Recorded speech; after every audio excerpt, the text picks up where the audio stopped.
5 দিন ধরে সমুদ্রে ভেসে থাকা এক ভারতীয় মৎস্যজীবীকে 5 বছর আগেই প্রাণে বাঁচিয়েছিলেন বাংলাদেশি এক জাহাজের নাবিকেরা। আর সেই হাড়হিম করা ঘটনা ভাইরাল হচ্ছে আবারও। ঠিক কী ঘটেছিল সেই দিন, চলুন আজকের ভিডিওতে সবিস্তারে তুলে ধরি সেই কাহিনী। বিনয় কুমার আচারিয়ার ফেসবুক পোস্টে লিখেছেন, লোকটির নাম রবীন্দ্রনাথ দাস, বাড়ি দক্ষিণ 24 পরগনা জেলায়, পেশায় একজন মৎস্যজীবী। হলদিয়া অঞ্চলে বঙ্গোপসাগরে ট্রলার নিয়ে মাছ ধরছিল সে ও তার 15 জন সাথী। হঠাৎ প্রচণ্ড ঝড় শুরু হয়।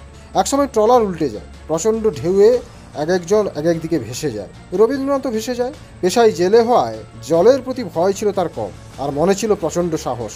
তাই গভীর সমুদ্রে ভেসে গেলেও বেঁচে থাকার সাহস হারাননি তিনি। ভাসতে থাকেন, ভাসতেই থাকেন। উপরে আকাশ আর নিচে জল, রবীন্দ্রনাথ ভাসতেই থাকেন।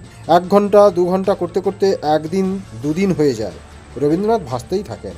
রবীন্দ্রনাথের শরীর দুর্বল হয়ে যায়, কিন্তু বাঁচার কোনো অবলম্বন খুঁজে পায় না সে। খাবার বলতে কেবল যখন বৃষ্টি নামে তখন সেই বৃষ্টির জল, কারণ সমুদ্রের নোনা জল পান করা যায় না। তবুও রবীন্দ্রনাথ হার মানেননি, ভাসতে থাকে, ভাসতেই থাকে। ভাসতে ভাসতে 5 দিন পার হয়ে যায়। 5 দিন প্রায় 600 কিমি ভাসতে ভাসতে বাংলাদেশের কুতুব দরিয়ায় এসে পৌঁছে।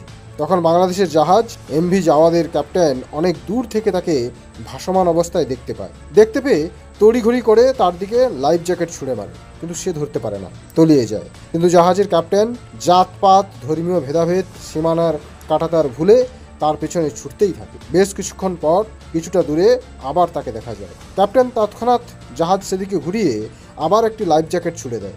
এক পর্যায়ে রবীন্দ্রনাথ লাইফ জ্যাকেট ধরতে পারে এবং ধীরে ধীরে জাহাজের দিকে আসতে থাকে। জাহাজের কাছাকাছি আসলে ক্রেনে ফেলে তাকে জাহাজের উপরে তোলা হয়। তাকে জাহাজে তোলার দৃশ্যটি জাহাজের একজন নাবিক ভিডিওতে ধারণ করেন। ভিডিওতে স্পষ্ট দেখা যায় রবীন্দ্রনাথকে যখন সফলভাবে জাহাজে তোলা সম্ভব হয়, তখন জাহাজের সকল নাবিকেরা খুশিতে চিৎকার করে ওঠে। একজন মানুষের জীবন বাঁচানোর আনন্দে তারা আত্মহারা হয়ে যায়। একজন মৃত্যুমুখের যাত্রীকে জীবন ফিরিয়ে দেওয়ার যে উত্তেজনা, ভিডিওটি দেখলে আপনি ফিল করতে পারবেন। ধন্যবাদ এমভি জাওয়াদ ক্যাপ্টেনকে, ধন্যবাদ এমভি জাওয়াদের উপস্থিত সকল নাবিকদেরকে। একজন মানব সন্তানকে জীবন ফিরিয়ে দিয়ে মানবতার যেই উজ্জ্বল দৃষ্টান্ত স্থাপন করলেন, তা পৃথিবীবাসীকে আরও বেশি মানবিক হতে শেখাবে, মানুষে মানুষে ভেদাভেদ ভুলতে শেখাবে, মানুষ হতে শেখাবে।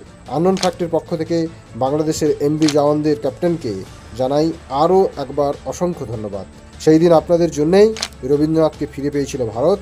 দুদেশের বন্ধুত্ব এর চেয়ে বড় উদাহরণ আর কী বা হতে পারে।